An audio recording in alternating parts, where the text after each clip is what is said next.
Salut à tous, j'espère que vous allez bien. Et ben voilà, un bon dimanche à tous, hein, et j'espère que vous avez passé une bonne semaine et que ce petit épisode vous ravira. Alors, ce petit épisode, et comme on le continue sur notre série les, euh, les bases des dons spirituels, la base de la foi, la base de la doctrine, la base de voilà, on revient un peu aux bases ensemble.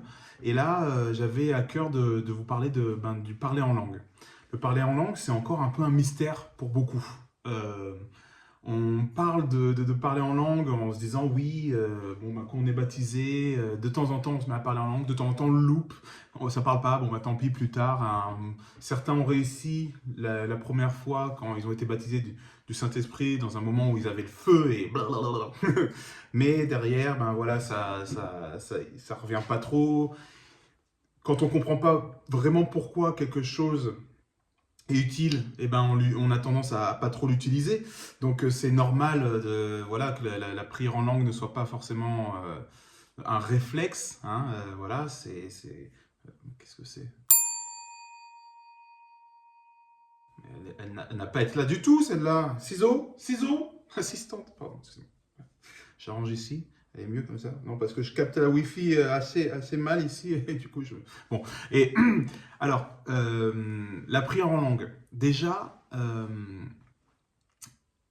quand on comprend ce qu'est la prière en langue, et quand on la pratique, notre vie de prière change du tout au tout.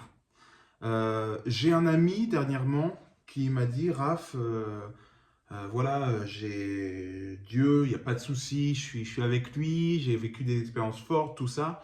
Mais bon, là, j'ai envie qu'il me parle un peu plus de temps en temps. Voilà. Et c'est vrai que j'ai l'impression de stagner un peu en ce moment, de ne plus avoir trop cette vie de prière que j'avais au départ. Et la réponse que le Saint-Esprit m'avait donnée sur la route était le prier en langue. Justement, quand j'allais voir cet ami, le Saint-Esprit sur la route, quand je suis sur la route, sur mon skate, j'ai tendance à prier en langue. Et les gens me voient comme ça. Qu'est-ce que c'est? Vieux sorcier, tu sais. Mais bon, voilà, quand je suis en train de. Là, j'étais dans Paris et j'allais voir cet ami. Et là, il me dit ton ami, il a besoin que tu lui parles du parler en langue, du prier en langue. Je me suis dit, ok, bon, je vais faire ça. Et moi-même qui priais en langue à ce moment-là, je savais, depuis un moment en plus, ça faisait 15-20 minutes que j'étais sur la route, je savais que c'était une information tellement flash que c'était Dieu qui me parlait à travers son esprit. Vous voyez, souvent quand on prie en langue, le cerveau s'éteint. C'est notre esprit qui prie et plus notre intelligence. Donc, quand on est en train qu'on est dans l'esprit, en présence de l'esprit, on s'éteint complètement et comme on parle et tout, il y a rarement des pensées qui viennent en même temps qu'on prie en langue. Ou alors elles partent assez vite. Et là d'un coup c'est boum, il faut qu'un tel, tu lui parles du parler en langue. Et je lui dis ok, bon bah super, bah, je vais lui parler. Et quand je suis arrivé le voir au rendez-vous, je lui dis ah ça va et tout, on parle de tout et de rien. D'un coup je lui dis comment est-on parlé en langue? Il fait ah ça va, je dis tu parles souvent en langue? Oui pas trop, c'est vrai que... Et là j'ai pu lui expliquer. Et il m'a dit effectivement que dans sa vie de prière était un petit peu diminuée, et que dans son quotidien, il y avait un peu des galères, des choses qui ne voyaient pas s'accomplir, des prières qui n'avaient pas forcément d'effet. Il sentait que sa relation avec Dieu était un petit peu... vous savez, quand on prie et qu'on a l'impression que les prières ne passent pas le plafond, voilà, il était un peu dans ce truc-là. Et en fait, c'était évident quand il me parlait qu'il lui manquait quelque chose pour sa vie spirituelle. Parce que, on va le voir ensemble, mais quand on prie en langue, en fait, quand on a une vie de relation avec Christ, ça va très haut, très vite. Il se passe tout de suite plein de trucs. C'est ce que j'appelle Vous savez, comme au poker ou les jeux comme ça, un peu les jeux de société, on parle de la chance du débutant. Tu commences et c'est là où tu gagnes toutes les mises, où tu as une chance infernale et les autres te regardent en mode mais qu'est-ce qui se passe quoi? Comment il fait? Eh ben c'est un peu ça avec Jésus et c'est sa grâce en fait, ça vient de la grâce hein, tout simplement. Attendez, je branche la batterie parce que voilà. Au départ, Dieu nous fait la grâce de nous donner facilement de son esprit, facilement de sa présence, facilement de ses dons spirituels, facilement de ses réponses. On entend le Dieu. Mais à un moment donné, Dieu se tait. Dieu arrête de venir vers vous et il veut vous apprendre à marcher. Donc il se dit, bon, ben maintenant j'arrête de venir vers vous comme les bébés. Maintenant je te pose au bout de la salle et je te dis, viens, viens maintenant, viens. Il veut que vous veniez. Mais pour que vous grandissiez, vous appreniez à marcher seul, il est nécessaire que Dieu vous laisse marcher seul et vous laisse venir à lui. Et c'est là que on a tendance à stagner parce qu'on se dit, mais attends, je l'appelle et il vient pas. Eh bien oui, justement, il va falloir apprendre à aller le voir. Et sa ligne téléphonique, sa ligne directe à Dieu, c'est le parler en langue. Donc, c'est voir à quel point c'est important. Donc déjà, il faut savoir que le parler en langue, ça vient directement, c'est directement connecté avec le baptême du Saint-Esprit. Rien à voir avec le baptême d'eau. Même si souvent on le fait en même temps. Mais parfois on peut le faire avant, parfois on peut le faire après. Généralement c'est plus après. Hein. Mais le baptême du Saint-Esprit, pour ceux qui ne connaissent pas, c'est quand on est nouveau en Christ, qu'on a passé les eaux du baptême, tout ça, et qu'on nous impose les mains. Quelqu'un, un chrétien plus affermi que nous, déjà baptisé du Saint-Esprit, nous impose les mains et demande au Seigneur que le Saint-Esprit tombe sur nous, que l'Esprit de Dieu vienne sur nous et nous remplisse. Alors, quelques petites confusions, souvent, c'est qu'on dit, mais oui, mais quand on est de nouveau, donc naître de nouveau, c'est-à-dire accepter Christ comme Sauveur et Seigneur, donc c'est tout de suite, c'est la base du chrétien, tu nais de nouveau quand tu crois en Christ, pour de vrai, hein, et bien tu reçois le Saint-Esprit qui est en toi. C'est très important de comprendre la différence entre en soi et sur soi.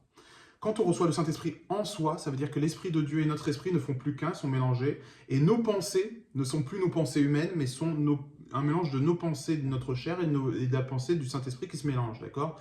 Donc on va être conduit, on va voir des choses. Mais quand on a le Saint-Esprit sur nous, c'est comme un manteau, vous savez, le manteau d'Élysée, là, c'est comme la cape du Saint-Esprit, quand on l'a, c'est comme une cape, vous savez, dans les films, c'est la cape magique, c'est ici. Bah, imaginez un manteau du Saint-Esprit qui dit, ok, cette personne-là, je la baptise, elle m'appartient et je lui donne comme un vêtement de haut gradé, comme en armée, d'accord? Il dit, voilà, ça, c'est le manteau des hauts gradés, ceux qui portent le Saint-Esprit sur eux, avec les décorations et tout. Donc, le Saint-Esprit nous met ce manteau de décoration quand on est baptisé du Saint-Esprit. Donc, ce n'est plus en nous, mais c'est sur nous. Et quand on revêt ce manteau-là, il y a deux choses qui se passent. La première, elle est intérieure, ça veut dire que on reçoit les dons de l'Esprit. Donc, les dons de l'Esprit peuvent être des dons de guérison, ça peut être des dons de prophétie, des dons de parlant. On peut rentrer plus ou moins dans notre ministère, d'accord? C'est un appel au ministère. On revêt une puissance, d'accord? C'est la puissance de Christ, c'est la puissance de Dieu le Père. Donc, quand on a ce manteau-là, eh ben, il y a la puissance du Seigneur qui se manifeste dans nos vies à la demande, à la demande du supplicateur, de celui qui prie. Et la deuxième chose qui se passe, évidemment, c'est une manifestation physique qui est ce qu'on appelle le parler en langue. Et le parler en langue, c'est une langue qu'on ne comprend pas, nous-mêmes nous ne comprenons pas. Si l'autre en face n'a pas le don de l'interprétation des langues, ben, il ne comprendra pas non plus. Mais c'est une ligne directe, ça veut dire qu'il n'y a que Dieu qui vous écoute, d'accord? Donc c'est vraiment lié au baptême du Saint-Esprit. On ne reçoit pas le parler en langue tant qu'on n'est pas baptisé du Saint-Esprit. Et le baptême du Saint-Esprit, la plupart du temps, c'est parce qu'on l'a demandé au Seigneur nous-mêmes ou qu'on nous a imposé les mains. Et la plupart du temps, ça se passe par l'imposition des mains. Mais moi ça ne s'est pas passé comme ça. Moi, j'ai compris ce que c'était. J'ai compris que le parler en langue était important. Donc du coup, j'ai demandé à mon Papa Céleste d'être baptisé.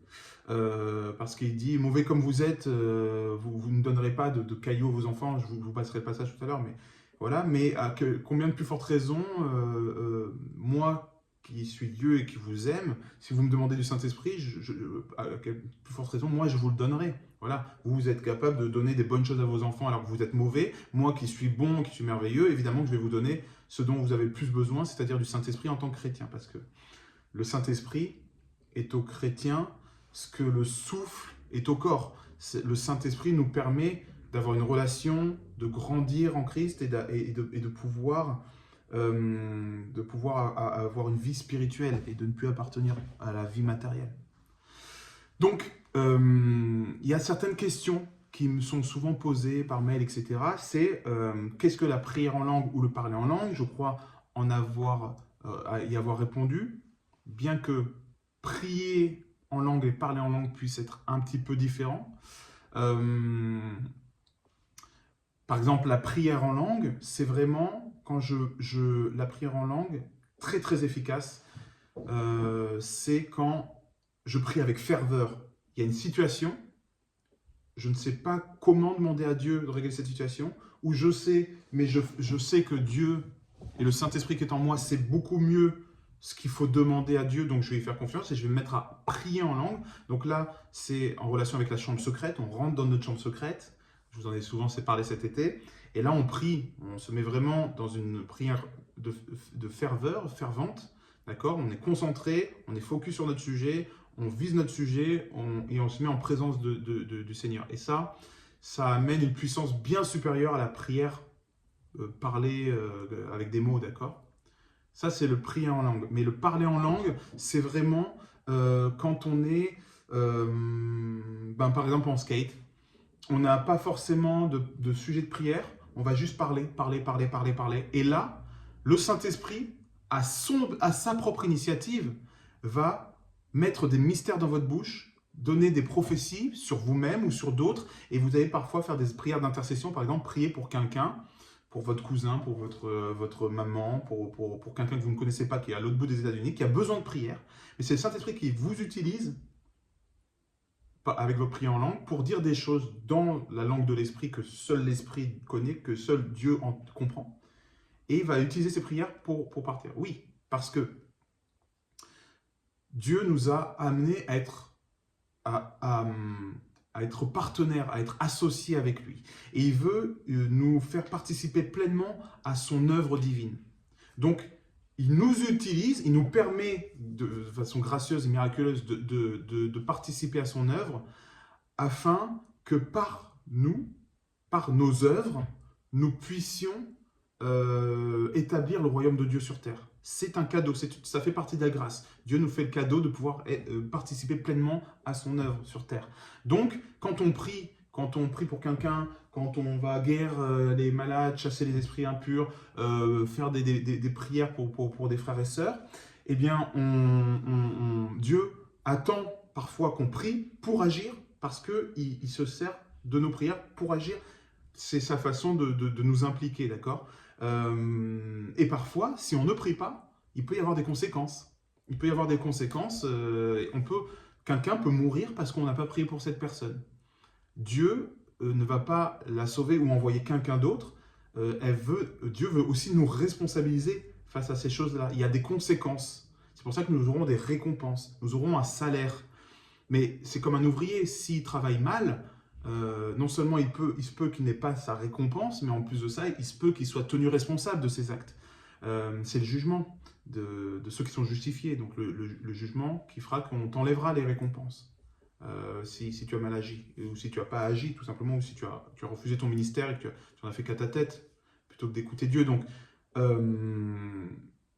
la prière est très importante, même si Dieu est omniscient, omnipotent, omniprésent et qu'il sait déjà l'avenir. On se dit, mais à quoi bon prier si Dieu a déjà tout décidé? Non, c'est pas que Dieu a tout décidé, Dieu sait tout, mais Dieu nous implique, et si nous ne faisons pas ce que nous devrions faire, Dieu nous dira à la fin, regarde si tu avais fait ça, ce que ça aurait donné, mais tu l'as pas fait ça, donc ça donnait ça.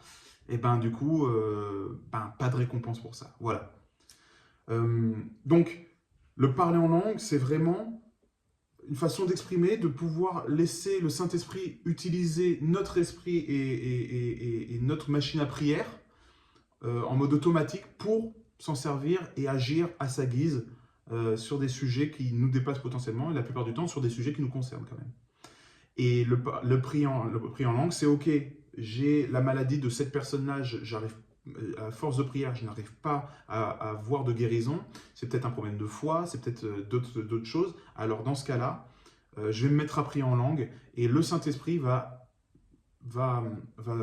s'exprimer avec des soupirs inexprimables qui vont arriver à Dieu, et Dieu va ouvrir les écluses des cieux et déverser sa puissance sur nous grâce à ça. Donc, là, le prier en langue et le parler en langue est très important. Autre question que j'ai notée, c'est comment ce baptême du Saint-Esprit dont on me parle peut-il me donner la capacité de parler un langage que je ne comprends pas? Eh bien, en fait, quand déjà, il ne faut pas essayer de comprendre, c'est un mystère. Hein, c'est Dieu, c'est comme ça. Voilà. Mais quand, aux Actes des Apôtres, le jour de la Pentecôte, les disciples attendaient avec ferveur et priaient avec ferveur pour réceptionner le Saint-Esprit. Ils ne savaient pas si c'était un homme, si c'était un pigeon, si c'était une puissance qui venait d'une montagne qui sort des cieux. Ils ne savaient pas ce que c'était. C'était un deuxième gars, le jumeau de Jésus. Salut.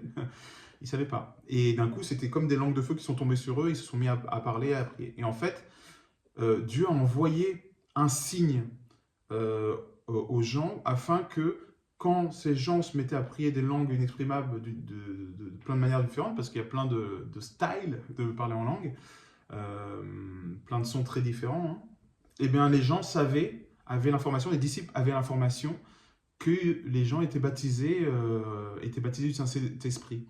C'est ce qui s'est passé chez Corneille, vous savez. Pierre était envoyé chez un païen, un Romain, et sa famille pour évangéliser. Dieu lui a dit d'aller les voir. Et en fait, les disciples qui étaient là ont été étonnés parce qu'ils ont reçu, pendant que Pierre leur parlait, ils se sont mis à parler en langue. Et du coup, les disciples étaient là et ont dit « Waouh, même les païens peuvent être touchés par le Saint-Esprit et parler en langue. Ce n'est pas que pour les Juifs. » Gloire à Dieu, ils ont compris à ce moment-là que le ministère de Jésus qu'il avait amené, il a tout accompli pour l'humanité et pas que pour les Juifs. Donc,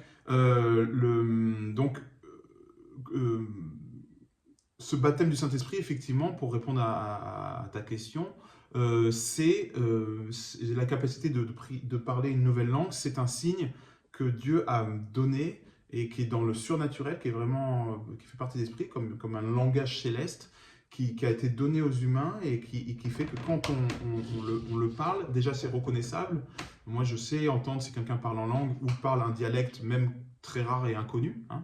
Tu le sens quand c'est de parler en langue, peut-être que c'est aussi une façon d'avoir du discernement. Et aussi, donc du coup, quand on prie en langue, on s'édifie nous-mêmes, c'est-à-dire qu'on se construit nous-mêmes. Voilà, attendez, juste, au niveau de la batterie, tout ça va bien. Alors, autre question, c'est comment cela peut-il être la volonté de Dieu de parler un langage dont je ne connais pas le sens, et quelle est vraiment son utilité? Alors là, la réponse, c'est par la Bible. Donc, dans Éphésiens 6,18, il y a écrit « Priez en tout temps par l'Esprit avec toutes sortes de prières et de supplications. » 1 Corinthiens 14,4 dit « Celui qui parle en langue s'édifie lui-même. » 1 Corinthiens 14,14 dit « Car si je prie en langue, mon esprit est en prière, mais mon intelligence demeure stérile. » Donc, quelle est son utilité? Prier sans l'intelligence, donc sans que la chair se mette à parler, c'est s'édifier soi-même. Ça veut dire s'édifier. Le terme s'édifier là, c'est vraiment un terme de construction. C'est vraiment construire sa maison soi-même, son temple soi-même. Donc plus tu pries en langue, imagine une grosse villa, à chaque fois tu rajoutes un étage, tu rajoutes des meubles stylés, une belle véranda, tu vois, tu équipes ta maison, plus tu fais ça. Et aussi ça nous permet de pouvoir prier sans cesse. Donc Éphésiens 6,18, hein, je vous le répète, c'est prier en tout temps par l'Esprit, donc en priant en langue, avec toutes sortes de prières et de supplications.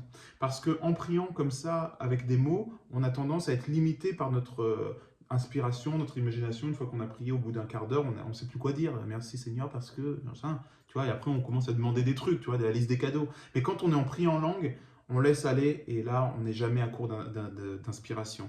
Donc, on s'édifie, on peut prier tout le temps beaucoup, on donne des signes extérieurs et on reçoit directement des informations de l'esprit qui sont uploadées directement parce qu'on est en ligne directe, donc Dieu nous répond par l'esprit dans le parler en langue. Et ce qui arrive souvent, c'est qu'on se met à prier en langue 5, 10 minutes, 15 minutes, 20 minutes, 1 heure, 2 heures, 3 heures, selon l'expérimentation, selon notre ancienneté en Christ, hein, notre avancée, et le lendemain, boum, on a la réponse, ou le jour même, ou pendant qu'on est en prière en langue, bam, l'info est uploadée, et on a des informations pour régler des choses qui paraissaient impossibles avant. Parce que pour Dieu, rien n'est impossible et Dieu va nous dire parfois des choses folles qui vont confondre les choses sages du monde, mais il va nous dire fais ci, fais ça, prends ça, fais comme ça, et en fait on va se rendre compte que c'était la seule solution à faire et on vit la puissance de Dieu dans notre vie, hein, on vit un miracle. Donc, non seulement c'est important, mais en plus de ça, c'est vraiment très important et voulu par Jésus. Est-ce que vous imaginez quand même que quand Jésus, là, une des dernières choses qu'il a dites, c'est ça, il nous parlait du prier en langue. Imaginez-vous, vous êtes à l'hôpital, il vous reste très très peu de temps à vivre, vous avez la personne, vous avez vos bien-aimés autour de vous, votre famille, les gens que vous aimez le plus, et vous savez que là, c'est l'ascension, vous allez partir, c'est cuit. Qu'est-ce que vous allez faire? Vous n'allez pas parler du beau temps ou de Zemmour en politique, non. Vous allez parler des dernières choses, de votre dernier testament, des dernières choses importantes que vous voulez communiquer parce que vous savez que vous ne verrez plus la personne. Et là, qu'est-ce qu'il a dit? Donc c'est dans Marc 16, 17, juste avant de rejoindre le Père de sa droite, il dit: voici les signes qui accompagneront ceux qui auront cru. En mon nom, ils chasseront les démons. Ils parleront de nouvelles langues. C'est pas qu'ils vont apprendre le mandarin, ils vont se mettre à prendre des cours d'espagnol pour les nuls. Non, c'est des nouvelles langues, c'est parler en langue. Et ça, c'est Jésus qui dit: voici les signes qui accompagneront ceux qui auront cru en mon nom. Il parle lui directement et assez bien aimé. Il dit: ils chasseront les démons et ils parleront de nouvelles langues. Donc, c'est les paroles les plus impactantes, c'est celles du happy end, vous savez, juste avant. Donc, c'est très sérieux. Alors,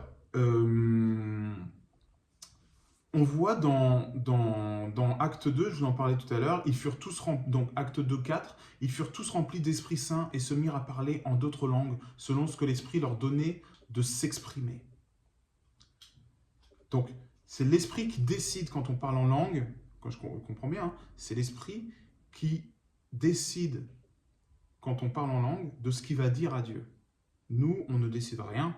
Le Seigneur utilise notre corps pour prier à notre place. Okay, on voit dans 2 Actes 10, 45, 46. Tous les croyants circoncis qui étaient venus avec Pierre furent étonnés de ce que le don du Saint-Esprit soit aussi répandu sur les païens, car ils entendaient parler en langue et exalter Dieu. C'est ce que je vous disais tout à l'heure en introduction. C'est que c'est quelque chose qui est un signe de reconnaissance entre chrétiens. Est-ce que tu as reçu le Saint-Esprit ou pas? Moi, si quelqu'un si je me demande le niveau que la personne a, déjà je commence à lui demander: est-ce que tu pries en langue?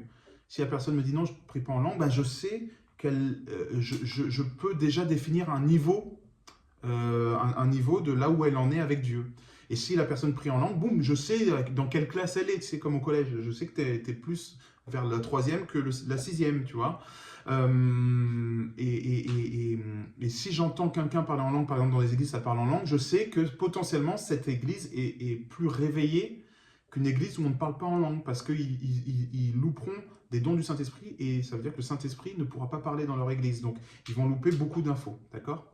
On lit ensuite dans Actes 19, 6, Paul leur imposa les mains et le Saint-Esprit vint sur eux, ils se mirent à parler en langue et à prophétiser. Donc, on le voit que quand on a l'onction et qu'on pose les mains dessus, par exemple, on voit avec Torben dans The Last Reformation, souvent, il impose les mains juste après le baptême d'eau et les gens se mettent ils commencent à parler en langue et tout, avec un parler en langue très basique. Souvent, c'est une ou deux syllabes, pardon. Mais ça montre à tout le monde, c'est la preuve que la personne a reçu le Saint-Esprit. Parfois, il y a des faux parler en langue, mais ça, on n'en parlera pas aujourd'hui. Mais il y a des gens qui veulent tellement parler en langue qu'ils le font avec leur propre chair. Mais la plupart du temps, c'est incontrôlable et les gens vivent l'expérience énorme. Et on le voit, même si après, le diable peut venir et dire: est-ce que tu as vraiment parlé en langue? Est-ce que c'est un vrai parler en langue? Est-ce que tu crois vraiment que tu as été baptisé du Saint-Esprit? Peu importe. On le voit avec les fruits. Les fruits du parler en langue, c'est l'édification, l'auto-édification. Donc on voit des choses se transformer dans notre vie, on voit notre caractère changer, on voit notre cœur changer, on commence à avoir des prophéties, des rêves arriver dans nos vies, on voit des guérisons, on voit que nos prières sont de plus en plus exaucées, parce qu'on a une relation qui devient un peu aiguisée, on est passé à la DSL. On voit dans Actes 9, 17, et le livre des Actes, c'est l'acte où on verra le plus parler de prier en langue, et c'est enfin comment les gens qui recevaient la langue agissaient.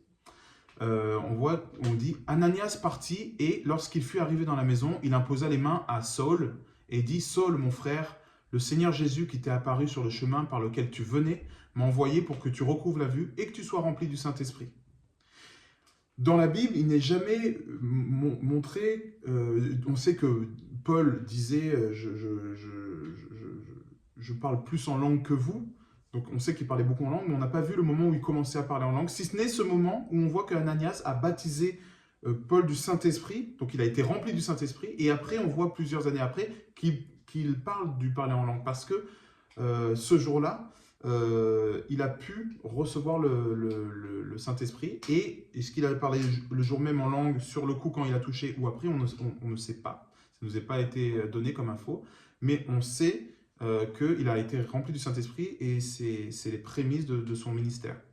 On voit dans 1 Corinthiens 14, 18, « Je rends grâce à Dieu de ce que je parle en langue plus que vous tous. » C'est Paul, ce que je vous disais là, c'est Paul qui dit ça. Vous voyez? Donc, on sait que Paul, il rend grâce à Dieu, parce que c'est grâce à Dieu qu'il est là-dedans, et donc c'est Dieu qui lui donne le vouloir et le faire, qui lui donne l'impulsion, qui lui donne le courage, qui lui donne la volonté de parler en langue, mais surtout il lui a donné le zèle de parler en langue plus que vous tous. Et il le dit, il dit, si je suis moi Paul comme ça, c'est parce que je parle en langue plus que vous tous. Donc en réalité, je vous le dis, plus vous parlez en langue, plus vous serez spirituel. Être spirituel, ça ne veut pas dire, tu vois, non. Être spirituel, ça veut dire ne plus agir selon les règles du monde, mais voir des miracles, l'œuvre de Dieu se manifester dans votre vie de façon régulière, quasi constante. On voit dans Luc 11, du verset 11 à 13, « Quel père parmi vous, si son fils lui demande du pain, lui donnera une pierre, ou s'il lui demande du poisson, lui donnera un serpent au lieu d'un poisson? Ou s'il demande un œuf, lui donnera-t-il un scorpion? Si donc vous qui êtes mauvais, vous savez donner de bonnes choses à vos enfants, à combien plus forte raison le Père Céleste donnera-t-il l'Esprit Saint à ceux qui lui demandent ?» C'est ce que je vous avais cité au préalable tout à l'heure. Le Saint-Esprit, c'est vraiment la base de la vie chrétienne. D'accord? Donc, si la vie spirituelle chrétienne, d'accord? Pas la vie de naître de nouveau. On va dire que la base de la vie voilà, c'est la prière, c'est de lire la Bible. Mais la base de la vie spirituelle, c'est-à-dire la base du commencement, de l'engagement avec Christ et de l'œuvre du ministère, c'est-à-dire pour rentrer dans le royaume des cieux et pas juste être dans le royaume de Dieu, eh bien, c'est le parler en langue. Et Dieu, il veut tellement qu'on rentre dans ce ministère-là, qu'il nous dit, à combien plus forte raison, le Père Céleste donnera-t-il l'Esprit Saint à ceux qui lui demandent. Demandez-lui et vous recevrez, tout simplement. Et après, par la foi, mettez-vous à sortir les syllabes qui vous viennent et vous parlerez en langue. Et à force d'insister, vous verrez que ça viendra de plus en plus, de plus en plus, de plus en plus. Donc, on lit, on sait que la prière en langue, c'est un don avant tout pour nous-mêmes. Un don égoïste, entre guillemets. Ce don du parler en langue, de prier en langue, c'est vraiment quelque chose qui va vous permettre de vous édifier, de grandir en prière, de grandir en relation, de grandir en intuition, donc c'est-à-dire en communication avec l'esprit, d'entendre la voix de Dieu, de tout ça. Celui qui veut pas trop se prendre la tête, mais qui veut arriver à vraiment progresser à vitesse supersonique, il prie en langue, il prie en langue, il prie en langue, il prie en langue, il prie en langue. Il lit la parole, il est avec des frères et sœurs, tout ça. On est d'accord que ça, c'est donné qu'aux chrétiens qui sont déjà affermis, qui veulent aller plus loin. Donc, il faudra parier que toutes les autres bases, il les a déjà faites. Mais celui qui a été baptisé du Saint-Esprit et qui veut aller un peu plus haut level, il prie en langue, il prie en langue, il prie en langue, des heures, des heures et des heures et des heures. Et il va voir sa vie se transformer sous ses yeux et en une explosion de lumière. On lit dans 1 Corinthiens 14, 4, « Celui qui parle en langue s'édifie lui-même. » 1 Corinthiens 12, 8, 9 dit, « En effet, à l'un est donné par l'Esprit une parole de sagesse, à un autre une parole de connaissance, selon le même Esprit, à un autre la foi par le même esprit, à un autre des dons de guérison par le même esprit, etc. Donc, vous avez entendu plusieurs choses. L'esprit, quand on parle en langue, il va nous donner la sagesse, la connaissance, la foi. La foi. Vous manquez de foi, vous manquez de résultats dans vos prières, vous parlez en langue, il va vous donner la foi. Si vous avez la foi, vous serez agréable à Dieu. Si vous êtes agréable à Dieu, vous pouvez lui demander quoi que ce soit, il vous exaucera. Vous comprenez? Donc le prier en langue, c'est la base, c'est la clé qui va ouvrir les portes de votre vie spirituelle et qui va faire que vous allez plus haut. Et quand on va plus haut, je peux vous le dire, pour l'expérimenter, ça va très vite et ça va très haut. D'accord? En perdre pied parfois, si on n'y prend pas garde d'ailleurs. Parce qu'il ne faut pas être trop, faut pas non plus n'être que spirituel et oublier le monde. Et voilà, parce que ça ne sert à rien d'être hyper spirituel et rentrer à la maison et parler à ta femme comme tu as compris. Ou être jaloux de ton voisin parce qu'il a eu un meilleur job que toi. Enfin, si tu es là-dedans, règle d'abord ça et ensuite cherche les dons du Saint-Esprit en priant en langue et en ayant une bonne relation. Avant tout. Alors, on voit dans Jean 16,7. Jean 16,7. Cependant, je vous dis la vérité, il est avantageux pour vous que je parte. Imaginez-vous, c'est Jésus qui parle à ses disciples. Les gars, ils ont un bobo, ils ont une question, ils ont un malheur dans leur vie, ils ont Jésus avec eux. Ils lui posent mille et une questions, des questions sensées, parfois des questions de gamins, parce qu'ils ont Jésus avec eux. C'est un jukebox, il répond à toutes les questions, il sait tout, c'est Dieu, d'accord? Et Jésus leur dit, il est avantageux que je m'en aille. Il est avantageux pour vous que je m'en aille. Les disciples ont fait, quoi? Jésus dit, explique-moi par A plus B comment il pourrait être avantageux que toi, Jésus, qui répond à toutes mes questions, avec qui je suis avec toi, si je me pète la jambe, tu vas me la guérir en clignant des yeux, comment ça peut être plus avantageux que tu t'en ailles pour moi? Non, c'est juste une perte. Eh ben non, il nous dit, donc dans Jean 16,7, cependant, je vous dis la vérité, il est avantageux pour vous que je parte, car si je ne pars pas, le consolateur, c'est le Saint-Esprit, le consolateur ne viendra pas vers vous, mais si je m'en vais, je vous l'enverrai. C'est extraordinaire. Jésus dit que plus important que de m'avoir moi en présentiel, c'est que vous ayez l'Esprit Saint en vous. Donc quand on verra les Abraham, les Moïse et c'est ça, ils nous diront, alors c'était comment de vivre avec le Saint-Esprit en vous? Raconte-moi, quand tu réfléchissais, quand tu priais, quand tu intercédais pour quelqu'un, qu'est-ce qui se passait en toi? Comment tu le sentais? Et dans ton quotidien, et quand tu dormais, quand tu te réjouissais, qu'est-ce qui se passait? C'était comment d'avoir le Saint-Esprit en toi? C'était dingue ou pas? Parce que tous ces hommes, tous les saints de l'Ancien Testament, ont été en relation avec le Saint-Esprit, mais n'avaient pas le Saint-Esprit qui habitait en eux. Ils n'avaient pas revêtu le manteau du Saint-Esprit. Ils avaient été utilisés par le biais du Saint-Esprit à des moments clés pour accomplir le plan de Dieu de façon plus ou moins adaptée. On verra qu'un des saints de l'Ancien Testament qui a le plus été en connexion et qui a été le plus proche de ce que nous, on peut vivre aujourd'hui en étant baptisé du Saint-Esprit, c'était Ézéchiel, mais on verra après tout à l'heure. Donc, le prier en langue est hyper important pour s'édifier soi-même. Et le prier en langue, c'est l'expression des mystères, c'est même la proclamation des mystères prophétiques sur notre propre vie. Ça veut dire que quand on parle, on va prophétiser sur notre vie, on va dire des choses, on va raconter notre ministère, on va dire je proclame que je suis en bonne santé, je proclame que je vais avoir une santé, une bonne situation financière, je proclame que par mes paroles, je vais pouvoir amener cette personne à Christ, je proclame que je vais habiter dans tel pays, j'en sais rien, on ne le comprend pas. Mais en proclamant, vous savez que quand on prie et qu'on proclame, la proclamation a une puissance dans le spirituel qui ensuite se manifeste dans le présentiel. Donc, quand on prie en langue, on proclame sur notre propre vie, on prophétise sur notre vie. Et quand on prophétise avec le Saint-Esprit sur la vie de quelqu'un ou sur notre propre vie, aucune parole ne revient à Dieu sans qu'elle ait d'effet. Donc, les paroles prophétiques, les proclamations prophétiques sur notre vie ont du coup une répercussion technique. Donc, on ne sait pas, vous priez en langue, peut-être que vous dites plein de trucs, vous louez Dieu, tout ça, et d'un coup, vous allez dire, Raphaël va avoir des super beaux cheveux dans pas longtemps, et là, oh waouh, c'est incroyable, tu vois? Parce que le fait de parler en langue, d'un coup, tu vas déclencher, je vois ça comme un fleuve, d'eau, et de temps en temps, il y a un poisson qui tombe. Super. Ça tombe. Un deuxième poisson. Tu sais pas.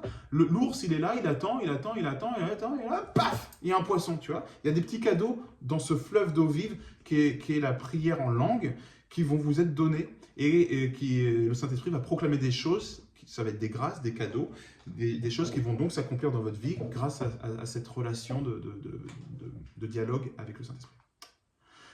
Donc, on voit dans 1 Corinthiens 14, 2, « En effet, celui qui parle en langue ne parle pas aux hommes, mais à Dieu, car personne ne le comprend. Et c'est en esprit qu'il dit des mystères. » Waouh, gloire à Dieu. C'est en esprit qu'il dit des mystères. Il dit, vous allez dire des mystères sur votre vie, vous allez proclamer sur votre vie, vous allez être exaucé. Donc, quand on prie, personne ne nous comprend, sauf Dieu. C'est ce qu'on entend là dans cette phrase. 1 Corinthiens 14 dit, d'où 1 Corinthiens 14, 2 dit « Car personne ne le comprend. » Car personne ne le comprend. D'accord? Ce n'est pas aux hommes qu'on parle, mais à Dieu. Donc, nous prions dans l'esprit. Nous ne prions pas dans le monde, mais nous prions dans l'esprit, donc dans l'invisible. Vous savez, dans l'esprit, c'est là que tout se forme. Toutes les choses qui existent dans le réel, dans la matière, ont d'abord été formés dans le spirituel, d'accord? Et c'est l'esprit qui nous permet de saisir dans le spirituel des choses qui vont se manifester. Ah, ça joue du piano là. Oui, parce que là, je suis dans mon atelier, hein, je ne suis pas chez moi. Donc, quand on prie dans l'esprit, nous prions en langue, on voit dans 1 Corinthiens 14, 2, « En effet, celui qui parle en langue ne parle pas aux hommes, mais à Dieu. » Pardon, c'est pas celui-là, je vous l'ai lu. C'est Éphésiens 6, 18. « Priez en tout temps par l'esprit, avec toutes sortes de prières et de supplications. Veillez-y avec une entière persévérance, priez pour tous les saints. » Donc, quand on prie avec une entière persévérance dans l'esprit, d'accord, on va faire toutes sortes de supplications. Qu'est-ce que sont les supplications? Alors, le terme supplication, en grec, ça veut dire requête ou demande qui vient du cœur, de l'esprit d'une personne et qui est adressée avec une intense ferveur. Une intense ferveur. Vous savez, quand vous priez comme ça, et que vous avez limite des caillots de sang qui vous sortent du front, vous ne l'avez jamais fait celle-là, mais Jésus l'a fait. Et vous pourriez y arriver. Mais ce n'est pas le but. Bon. Mais quand on prie, et donc on revient à ce que j'ai dit, prier en tout temps par l'esprit, avec toutes sortes de prières et de supplications. Veillez-y avec une entière persévérance, priez pour tous les saints. Donc là, il nous dit, priez avec tout votre cœur, avec une ardente ferveur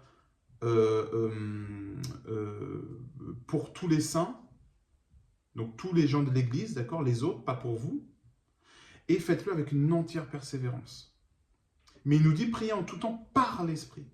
Donc ça veut dire que on prie en langue. Donc ça veut dire quoi? Ça veut dire qu'on va se concentrer sur Véronique, ma sœur qui est à l'église avec moi, et maintenant je vais pas prier comme ça, ah ouais Véronique, ah ouais c'est vrai qu'elle est hospitalisée, bon mais je vais, Seigneur, fais que Véronique s'en sorte, qu'elle guérisse maintenant au nom de Jésus, et qu'elle sorte, et que voilà, super, bon allez, j'ai fait mon quota, je peux cocher. Non, non, non, c'est pas ça. Tu vas dans ta chambre, tu allumes une bougie si tu veux, tu fais tout ton petit rituel, mais tu sais que là, tu vas te mettre en connexion avec Véro. Et là, tu commences.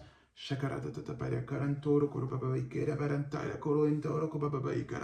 là, tu commences. Et jusqu'à te mettre en condition avec le Seigneur. Et au bout de 15 minutes, si tu n'es pas en connexion avec le Saint-Esprit, c'est mort. C'est que tu n'es pas focus, tu vois. Mais quand tu vas te mettre en condition comme ça, après tu commences à penser à Véronique, Seigneur, protège Véronique, que Véronique, je proclame sur sa vie que Véronique est sauvée, qu'elle est guérie au nom de Jésus. Seigneur, viens sur sa vie, montre-lui ta puissance, tu vois. Et là, tu es à un autre level. Et là, Dieu, il fait... Mais avant ça, oui, ça va faire une goutte. Vous avez intérêt à être beaucoup à prier, parce que la plupart du temps, c'est des prières qui ne sont pas exaucées, qui ne sont pas vraiment entendues. Parce que le Seigneur nous demande de prier en tout temps. Donc quand on prie en tout temps, on proclame des choses sur notre vie, tout ça, là. Mais il nous demande surtout d'être en relation avec lui. Ça vient avec le prier en langue, c'est là qu'on rentre dans le spirituel. Et quand on est dans le spirituel, qu'est-ce qui se passe? Là, à ce moment-là, on commence à avoir des puissances, des flots de l'esprit qui nous remplissent. Et là, ça monte, ça monte, ça monte. Et là, voilà, que Véronique, Véronique, Véronique, et je proclame que tu... Sacré Véro, si tu t'appelles Véro, t'as de la chance. C'est pour toi. Et on voit, chez Ézéchiel, c'est sûrement un des prophètes de l'Ancien Testament qui a le plus vécu dans le spirituel, dans l'esprit et dans cette relation avec le Saint-Esprit. On le voit, cette image du Saint-Esprit dans la prière. On voit, et c'est lui qui m'a donné une des plus belles métaphores du Saint-Esprit que j'ai connues, mais je vais vous lire d'abord et vous allez comprendre. Alors, Ézéchiel 47, 1, 3. « Il me ramena vers l'entrée de la maison, et voici que de l'eau sortait sous le seuil de la maison à l'est. » Il a une vision. Hein. Car la façade de la maison était à l'est. L'eau descendait sous le côté droit de la maison au sud de l'autel. Et il me fit sortir par le chemin du porche nord. Et il me fit faire le tour par dehors jusqu'à l'extérieur du porche, faisant face à l'est. Voici que l'eau coulait du côté droit. Lorsque l'homme sortit vers l'est, et il avait dans la main un cordeau, il mesura 1000 coudées. Il me fit traverser l'eau, et j'avais de l'eau jusqu'aux chevilles. Ensuite, il dit... et il mesura encore 1000 coudées, et il me fit traverser l'eau, et j'avais de l'eau jusqu'aux genoux. Et ensuite, il va encore plus loin, il dit, et il mesura encore 1000 coudées, et il me fit traverser, et j'avais de l'eau jusqu'aux reins. Donc ça, c'est Jésus, hein, il a une vision de Jésus, qui mesure et qui le fait avancer dans une espèce de rivière. Voilà. Voilà. Et après, il va encore plus loin, il dit, il mesura encore 1000 coudées. C'était un torrent que je ne pouvais traverser, car l'eau était si profonde qu'il fallait y nager. C'était un torrent qu'on ne pouvait traverser. Et il me dit, as-tu vu, fils d'homme? Et il me conduisit et me ramena au bord du torrent. Ok, qu'est-ce qui vient de se passer? Jésus a amené Ézéchiel dans un songe et il lui a dit, regarde, le Saint-Esprit, c'est l'image de choses qui ne sont pas encore arrivées, mais il dit, voilà, le Saint-Esprit, c'est un torrent. Et il y a du courant, d'accord? Dans un torrent, il y a du courant. Mais au départ, ce torrent, il est très très fort. Donc quand il voit Ézéchiel, il lui dit, attends, vas-y, mais vas-y doucement. Et Ézéchiel, il fait, ok. D'ailleurs, il était sur la roche, il fait, ok, je vais remonter. Hop, il met un pied. Et là, il est dans les chevilles. Et là, il fait, c'est puissant. Parce qu'il y a du courant à fond. Et là, il vient de rentrer dans le Saint-Esprit. Il vient de faire un premier pas. Donc là, il vient d'être baptisé dans le Saint-Esprit, ok? Quand il est là, il capte des choses, mais par les chevilles. Donc il entend quelque chose, une petite... il est là, il est quoi? C'est quoi? Une prophétie sur quoi? Ok, d'accord, il prie en langue, il prie en langue. Ça, c'est le chrétien qui prie en langue. Il est... Voilà. Mais là, Jésus arrive et il dit, ok, tu pries, tu pries, tu pries, je vais rajouter 1000 coudées à ton avancée. Donc tu avances, tu avances, tu avances, tu avances, tu avances. Dans le Saint-Esprit, tu avances, tu parles en langue. Tu es là dans ta vie de prière, voilà, ça prend des années. Il ne faut pas oublier que ça prend des années, d'accord? Mais on grandit, quand on grandit, on ne fait pas 1m86 comme ça en 6 mois, d'accord? Ça m'a pris plusieurs années pour grandir, longtemps, mais c'est pas grave, je me suis pas plaint, j'ai attendu, j'étais petit, j'arrivais pas à attraper des trucs sur l'étagère, ben maintenant j'arrive, tu vois, c'est moi qui aide mon enfant à porter des trucs, c'est normal, ça vient petit à petit, il ne faut pas être précipité avec Dieu. Il y a un chemin naturel. On ne peut pas se dire, je vais faire les œuvres du pasteur qui est à côté de ça, qui guérit tout le monde, en 3 secondes. Ça prend du temps. Moi, ce que je fais ici, c'est vous vulgariser la chose pour que vous rentriez là-dedans et que vous mettiez du temps, parce que ce n'est pas en 6 mois que ça va se faire. Okay, mais voilà, vous avancez, et là, Ézéchiel nous dit, il avait de l'eau jusqu'aux genoux. Et là, je ne sais pas si vous vous rappelez, on est dans un torrent. Donc, jusqu'aux genoux, tu es un peu comme ça. Mais heureusement qu'il a fait avancer, ça lui a permis de se muscler. Si vous avancez comme ça d'un coup et que vous allez dans les eaux vives, vous allez être balayé, d'accord? Et si vous allez à l'avant, vous allez tomber. Vous ne pouvez plus reculer. Si vous reculez, ça peut être dangereux. Donc dans le Saint-Esprit, c'est pareil. Si vous avez une vie de Saint-Esprit, avec le Saint-Esprit que vous allez loin, plus vous allez loin, plus vous devrez faire attention à votre vie de prière, vous devrez faire attention à vos combats, à tout ça, parce que vous allez être à un endroit où ça va souffler. Donc, heureusement que ce n'est pas tout de suite. Et en plus de ça, ça nous permet de nous impliquer et de nous impliquer en toute connaissance de cause, d'accord?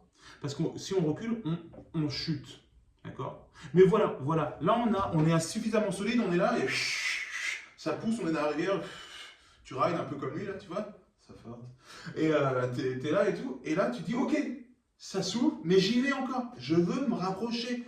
Et là, tu arrives, et là, qu'est-ce que nous dit Ézéchiel? Il nous dit, j'avais de l'eau jusqu'aux reins.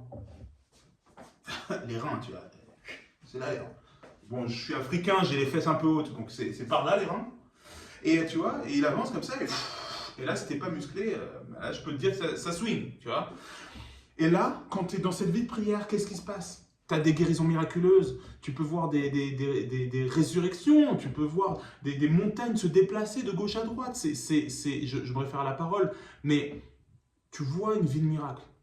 Tu vois une vie de miracle. Mais il y a aussi un piège, et il le montre à Ézéchiel. Il le fait aller plus loin, et il est écrit, il mesura encore 1000 coudées, c'était un torrent que je ne pouvais traverser.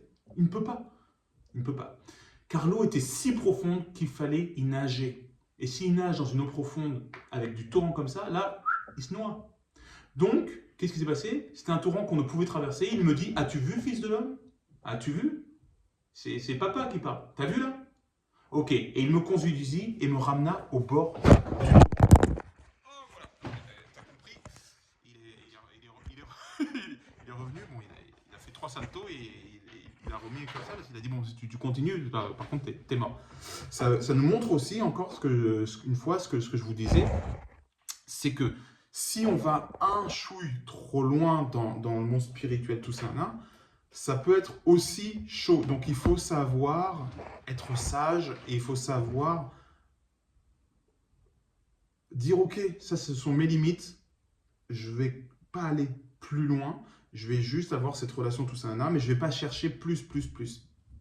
Parce qu'on a chacun un rythme et chacun un appel. Et si tu veux tous les dons du Saint-Esprit pour avoir les dons du Saint-Esprit, alors que toi, ton don, je sais pas moi, c'est juste pasteur, ben, est-ce que c'est vraiment utile? Pourquoi tu le fais? Tu vois, il y a tout un truc comme ça. Donc, quand tu vis dans le monde spirituel, tu meurs au monde de plus en plus et le monde peut ne plus avoir aucun intérêt. Et on sait que ça swing quand tu es là-dedans. Tu deviens Constantine, tu vois. Pour ceux qui connaissent le film. Donc, il y a plusieurs prières. Il y a la prière de supplication. Donc, ce que je vous dis, c'est la supplication, c'est une requête ou une demande qui vient du cœur, de l'esprit, d'une personne qui l'adresse avec une intense ferveur. Que Véronique soit sauvée, que Véronique vienne, et là, tu dois te mettre en condition, tu dois te mettre dans ta chambre secrète, tu dois te mettre à un endroit où tu vas pouvoir rentrer dans cette espèce de transe, je ne sais pas comment appeler ça, mais où tu vas sortir. Et quand je dis transe, je pèse mes mots parce que parfois on peut rentrer dans des phases où, moi ça m'est arrivé de prier, de transpirer à grosses gouttes, voir les autres, mais il ne fait pas chaud ici, ah non, les autres ils sont en doudoune et moi j'ai l'impression qu'on m'a mis un four sur la tête, quoi. Donc ça peut arriver comme ça, mais ce sont les prières les plus efficaces et c'est le Saint-Esprit qui nous amène. Vous savez, parfois on peut avoir chaud, on peut avoir une intense, comme une pesanteur sur les épaules, on peut sentir, ça nous pèse parce que c'est, waouh, on est dedans, on est dans le combat. Et il y a le deuxième type de prière qu'on parle en priant en langue, c'est la prière d'intercession. On voit dans Romains 8, 26-27. De même aussi, l'Esprit vient au secours de notre faiblesse, car nous ne savons pas ce qu'il convient de demander dans nos prières. Mais l'Esprit lui-même intercède par des soupirs inexprimables, et celui qui sonde les cœurs connaît quelle est l'intention de l'Esprit. C'est selon Dieu qu'il intercède en faveur des saints. Donc, c'est énorme ce qui est dit là. Le Saint-Esprit nous dirigera seulement à son initiative. Hein. Il nous dit, c'est selon Dieu qu'il intercède en faveur des saints. Ce n'est pas selon nous, ce n'est pas selon notre chair, ce n'est pas selon nos désirs, c'est selon Dieu. Donc le Saint-Esprit, il est freestyle, tu vois, il va tout seul. Et c'est ça l'intercession. L'intercession, c'est je laisse le Saint-Esprit prier pour quelqu'un. Et quand on est dans une prière d'intercession, c'est pareil. On peut se dire, bon, mais je vais prier pour Véronique, et on va juste, on ne sait pas quoi demander pour Véronique, juste peut-être le Saint-Esprit nous réveille en pleine nuit et on pense à Véronique. Bon, ok, on se met à prier pour Véronique, parce que s'il nous réveille en pleine nuit, c'est qu'il y a urgence, sinon Dieu ne fait pas ça. Donc si vous êtes réveillé en pleine nuit pour prier pour quelque chose, je vous conseille de le faire. Moi, je connais une évangéliste qui priait souvent en langue, mais elle en était encore un petit peu à ses débuts, pas vraiment à ses débuts, mais elle était chez sa sœur, et sa sœur, elle parlait énormément, elle était en voyage, et c'était compliqué d'en placer une, d'accord, avec sa sœur qui n'était pas du tout née de nouveau. Et le Saint-Esprit, d'un coup, lui dit, prie en langue. Vas-y, prie maintenant, j'ai besoin de toi pour prier. Elle ne savait pas pour qui. Elle ne savait pas pour qui. Ok. Et là, elle dit, oui, oui, ouais, mais je ne peux pas en placer une. Attends, là, elle me parle pas. Je prierai après le dîner. Elle parle jusqu'à 3 heures du matin. Donc, elle est là, elle se lave les dents, boum, elle s'écroule, elle dort. Elle s'endort. Et le lendemain, elle apprend que son père est mort. Leur père est mort d'un infarctus le soir. Donc le père était sûrement à ce moment-là en train de se battre contre la mort. Et le Saint-Esprit a dit, tais-toi, taisez-vous, mettez-vous à prier. Enfin, mets-toi à prier, parce que là, il y a urgence. Et comme elle ne l'a pas fait, eh ben, Dieu n'est pas allé sauver, parce qu'il disait, ben, soit tu pries, soit tu m'obéis, soit... Mais moi, je te dis de prier pour une bonne raison. Mais après, si tu ne le fais pas, ben, tu ne le fais pas. Et Dieu n'est pas, ne nous en tient pas rigueur, d'accord? Il n'est pas accusateur, il n'est pas, ça c'est l'ennemi, d'accord? Dieu ne lui en a pas tenu rigueur, évidemment. Elle a dû se pardonner, parce qu'elle a bien culpabilisé, évidemment. Mais ça ne lui est pas arrivé d'autre sitôt. Et d'ailleurs, une autre fois, c'est Audrey, ouais, c'est Audrey Mac. Une autre fois, pareil, elle est en train de dormir en pleine nuit, et d'un coup, elle se réveille genre en sursaut, il faut que je prie pour mon frère. Et son frère, ça fait des mois et des mois et des mois qu'elle essayait de l'avoir, hein, son frère pareil, athée, elle essayait de l'avoir au téléphone, il répondait pas, il pensait qu'elle faisait un peu la tête parce qu'il lui parlait beaucoup de Dieu et tout, et il répondait plus au téléphone. Et là, elle prie, genre, et à un moment donné, elle dit, elle s'adresse carrément à l'ange de la mort, elle dit, maintenant tu sors, ange de la mort, tu sors de la chambre de mon frère, et tu ne reviens plus au nom de Jésus-Christ, je t'interdis de venir ici, voilà, tu as compris. Et là, elle ouvre les yeux et tout, et le Saint-Esprit lui dit, ok, appelle ton frère. Et là, elle dit, mais attends, Saint-Esprit, Seigneur, là, j'ai appelé tous les jours, tout l'été, parce que je sais qu'il avait des problèmes de santé, que je m'inquiétais, il m'a jamais répondu en journée, et là, il est genre 3-4 heures du matin, pourquoi il va me répondre? Bon, elle discute avec le Saint-Esprit, c'est jamais une bonne idée, elle le dit elle-même, ne faites jamais ça. Si le Saint-Esprit vous dit quelque chose, vous le faites. Vous obéissez d'abord, vous réfléchissez ensuite. Mais elle appelle, et là, il décroche instantanément. Allô? Allô, ça va et tout? Ouais, ouais. Elle dit, écoute, j'ai rêvé de toi, je me suis réveillé, j'ai prié pour toi, et je crois que le Seigneur veut te parler, il est avec toi et tout. Et le frère dit, oui, je sais, il est là, il est avec moi, il est dans la chambre, et il essaie de me parler, il fait que essayer de m'interpeller, c'est chaud. Il a donné sa vie à Christ depuis ce jour-là. Et en fait, elle raccroche, et boum, sa sœur, qui parlait beaucoup, l'appelle, et il dit, mais tu sais ce qui s'est passé quand tu as appelé? Il fait, non, non, qu'est-ce qui s'est passé? Et bien, quand tu as appelé, il était mort 1 heure plus tôt. Comment ça, il était mort 1 heure plus tôt? Bah ouais, il est mort, il a quitté son corps, il a commencé à faire des allers-retours, à être balancé à gauche, à droite, à faire des loopings et tout. Et d'un coup, il a senti qu'il était réaspiré vers la planète Terre, et il est revenu dans son cœur, et il s'est réveillé, et à la seconde où il s'est réveillé, tu l'as appelé, et il t'a répondu tout de suite, genre allô? Je sais, il est là. Voilà ce qui s'est passé en fait. Donc, elle et son mari ont été réveillés par le Saint-Esprit et ils ont pris bonne notion de ce qui s'était passé avant par rapport au papa. Et ils se sont mis tout de suite à prier en langue et boum, voilà ce qui se passe quand on obéit et le Saint-Esprit va donner des mystères, va proclamer sur notre vie ou sur la vie des autres et il va y avoir des combats spirituels énormes qui vont se passer. Et elle ne savait pas pour qui elle priait. Elle a prié en langue et d'un coup, elle a eu l'information que c'était pour son frère, elle s'est mise à proclamer par rapport à son frère.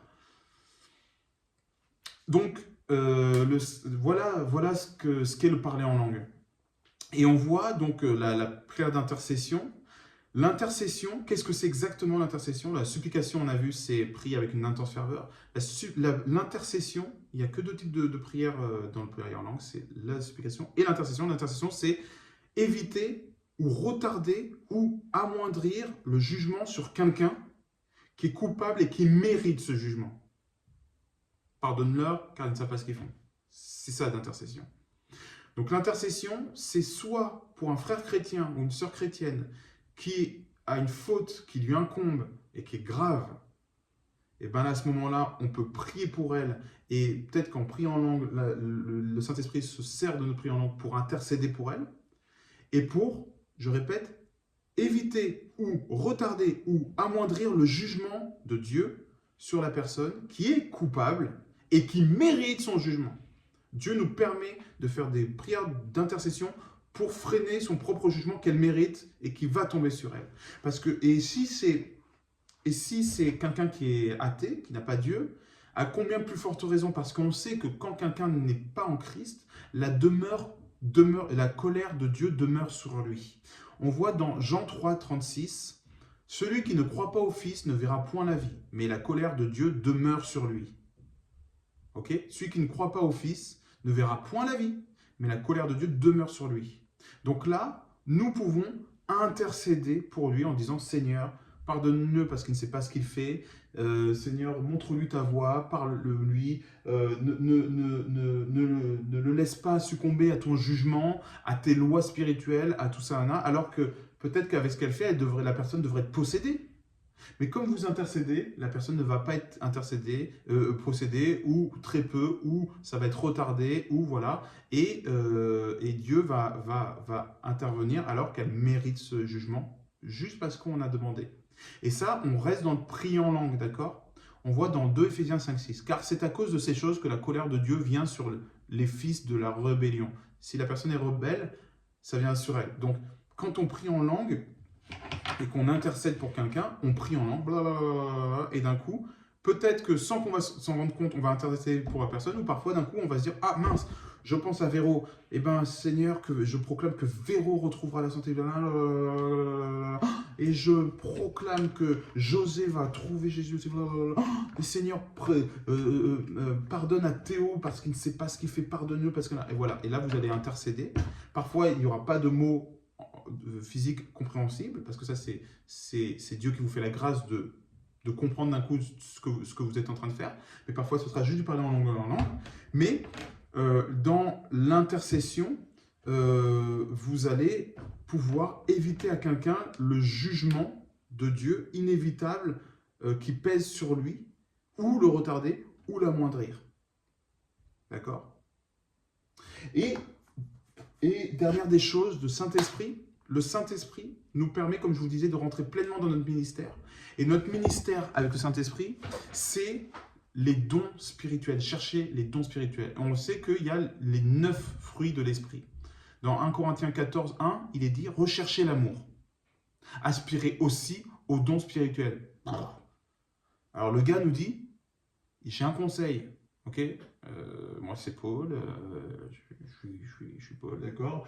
Et je vous donne un conseil. Cherchez l'amour. » Ok, donc cherchez l'amour. Qui est l'amour? C'est Christ. Bon, donc cherchez Christ. Et aspirer aussi aux dons spirituels. Boum, il met les deux à une même échelle. Donc, il nous dit qu'on doit avoir soif des dons spirituels. Nous devons les convoiter avec un ardent désir. C'est ce qui est dit. Donc, quand on prie en langue, on sait qu'on a accès dans l'esprit aux 9 fruits de l'esprit qui sont énumérés par Paul dans l'Épître aux Galates. Et ceux-ci sont l'amour, la joie, la paix, la patience, la bonté, la bénignité, la fidélité, la douceur et la tempérance. Donc, quand vous priez en langue, vous uploadez sur vous et dans votre vie les fruits de l'esprit. Vous uploadez des graines qui jaillissent et qui deviennent des fruits. Et ces fruits sont l'amour. Vous allez avoir plus d'amour pour votre prochain. Vous allez plus manifester Christ dans votre vie. Vous allez être, sans le vouloir, vous allez aimer votre prochain, aimer votre ennemi. Ça va être la joie. Quand vous serez dans des situations pas possibles, vous ne saurez pas pourquoi. Vous aurez envie de smiler. Vous êtes heureux. La joie de Christ. C'est incroyable. La paix de Christ. Vous êtes en pleine pandémie, il se passe ci, ça. Non, mais ça va. Ah ouais? Ouais, ça va. Ça va. C'est énorme. La patience. Les gens sont en train de vous insulter. Vous ne trouvez pas de boulot, vous ne trouvez pas de mari, vous ne trouvez pas de situation financière stable. Vous êtes Pierre Richard. Mais ça va, vous êtes patient parce que vous avez la joie, la paix, l'amour et la patience. La bonté. Là où vous étiez pingre comme... hein, je te connais, t'es un pingre. Et bien là, d'un coup, vous allez avoir envie de donner votre chemise. Alors que ce n'était pas vous. Vous avez avoir envie de d'offrir des choses aux gens. ça, c'est l'esprit qui, à force de parler en langue, va vous donner des dons. La fidélité, vous allez être fidèle d'un coup. Euh, la douceur, vous allez commencer à être hyper doux avec les gens. La tempérance, vous allez commencer à beaucoup moins vous énerver, à être beaucoup plus souple. Enfin, vous voyez, prier dans l'esprit, c'est prier en langue. Prier en langue va vous apporter énormément de choses. Si vous ne priez pas en langue, vous passez à côté de cette vie spirituelle qui est pour vous. Si vous ne priez pas en langue, c'est simple, vous restez sur le rocher, vous ne plongez pas dans la rivière d'Ézéchiel. Mais si vous vous mettez à prier en langue, là, vous allez voir que ça va devenir sérieux. Alors, pour ceux qui n'ont pas encore reçu le don du Saint-Esprit, qui n'ont pas, voilà, je peux vous envoyer un document que j'avais déjà envoyé, que David Terry m'a passé. Je peux vous l'envoyer. Vous m'écrivez, je vous envoie ce document. Vous m'envoyez en objet document comment parler en langue, voilà, au baptême du Saint-Esprit. Ok. Si vous avez des chrétiens affermis qui ont déjà été baptisés du Saint-Esprit, demandez-leur de vous imposer les mains, tout ça. Demandez-vous, demandez à Dieu directement qui vous baptise du Saint-Esprit, qui vous donne le Saint-Esprit parce qu'il vous le donnera. Et allez-y gaiement, allez-y à fond, priez, priez, priez en langue. À force de plus vous allez prier, plus vous aurez envie de prier. Et plus vous priez, plus vous rentrerez dans cette vie spirituelle énorme. Et vous allez vous y plonger jusqu'au poitrail, jusqu'au rein, jusqu'au poitrail, jusqu'au cou, jusqu'au là, mais sans vous noyer évidemment, parce que faut toujours rester à l'écoute. Et quand on est à l'écoute du Saint-Esprit, après on fait ce qui doit être fait. Parce que quand Jésus faisait quelque chose, d'abord, il écoutait le Père, d'abord il allait prier. Il n'avait sûrement pas besoin de prier en langue, j'en sais rien, peut-être qu'il priait en langue, peut-être qu'il priait direct en esprit, je ne sais pas. Mais il allait prier longtemps, et ensuite il avait uploadé les informations pour savoir ce qu'il allait faire dans votre journée. Donc ça ne sert à rien pour vous d'œuvrer pour guérir les malades, pour chasser les démons, pour évangéliser tout ça, si vous n'avez pas prié avant massivement. Et prier massivement, c'est extrêmement complexe. Quand on prie avec des mots physiques, ça fonctionne. Mais c'est comme si vous rouliez en 4L pour faire un Paris-Marseille, alors que d'un coup, on vous donne une Lamborghini, voire un jet. Voilà. Avec un jet, il n'y a aucun effort à faire. Vous y êtes en 5 minutes. Avec une 4L, vous allez mettre 10 heures, 20 heures, et en plus de ça, vous allez tomber en panne, et ça va être compliqué. Voilà. Donc, j'espère que ça vous a plu, j'espère que ça vous servira, que ça vous a béni, cette vidéo.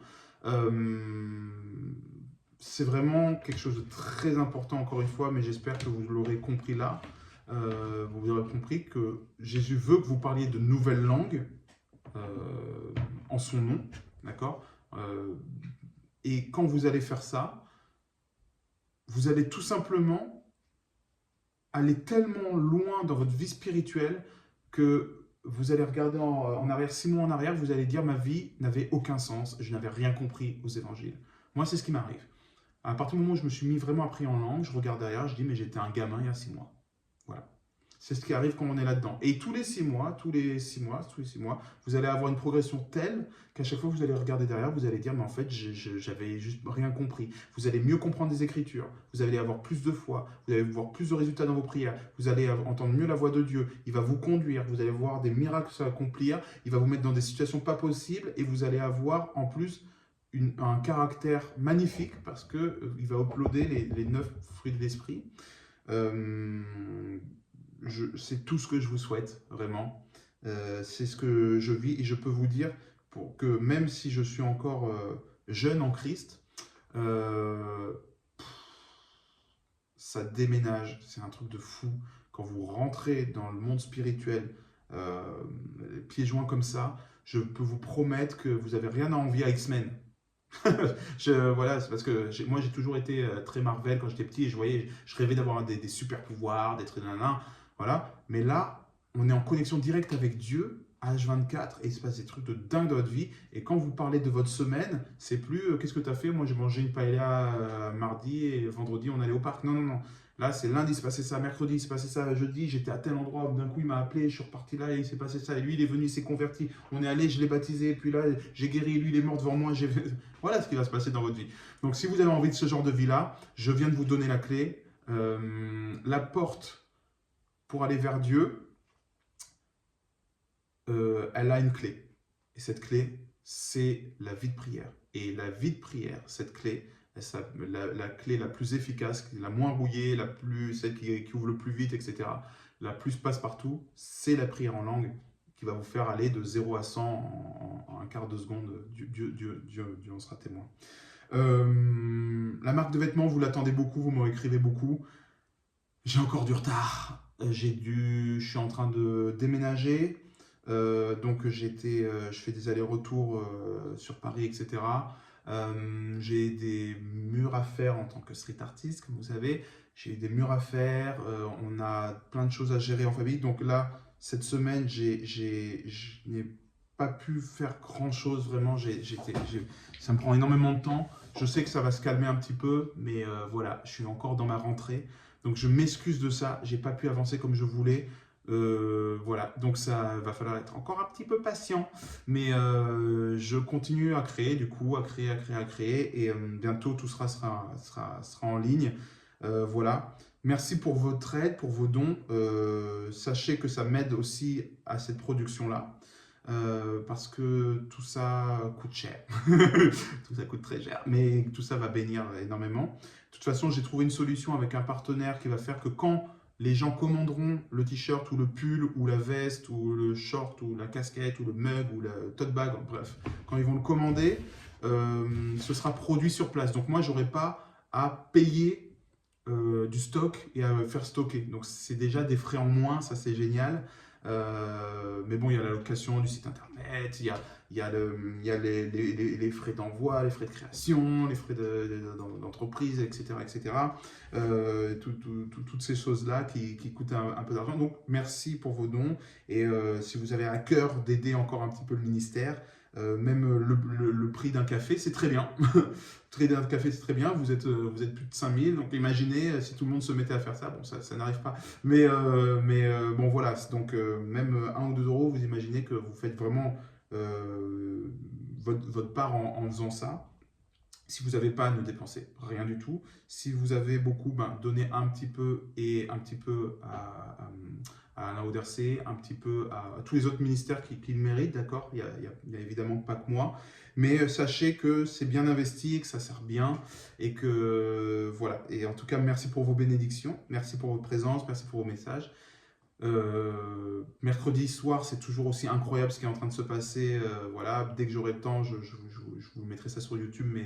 Mais n'hésitez pas, mercredi soir à 19h avec Sandrine, on anime un live qui est génial et qui est vraiment basé sur notre relation avec le Saint-Esprit. On fait des ateliers, comment entendre la voix de Dieu, etc.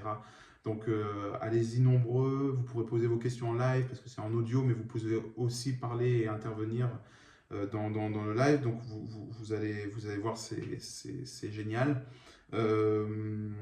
Et voilà, je vous souhaite vraiment beaucoup de belles choses en direction du Saint-Esprit dans le Saint-Esprit, avec le Saint-Esprit sur vous. Continuez à lire la Bible, continuez à prier en langue si vous savez le faire, sinon aspirez au don spirituel et aspirez à être baptisé du Saint-Esprit.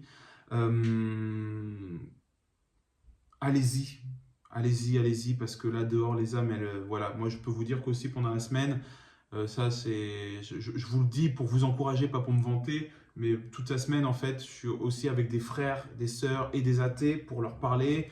Je passe des journées parfois qui sautent parce que je suis sur une personne en train de lui parler des choses pour qu'elle puisse saisir la vérité et se sauver, d'accord, que la colère ne soit plus sur elle. Allez-y. Rentrez dans ce ministère parce qu'on a besoin de vous, on a vraiment besoin de vous. Dieu veut que vous interveniez et il a besoin de vous parce qu'il va vous choisir en tant que partenaire et il veut vous donner cette responsabilité, il veut avoir besoin de vous, d'accord? Il veut pouvoir compter sur vous. Donc, allez-y, allez le plus loin que vous pouvez aller sans vous précipiter, mais allez le plus loin que vous pouvez aller dans la relation. Et voilà, on a besoin d'ouvriers de plus en plus. Donc voilà, soyez bénis. Je vous souhaite une belle semaine et on se voit dimanche prochain, si Dieu veut. Bye bye.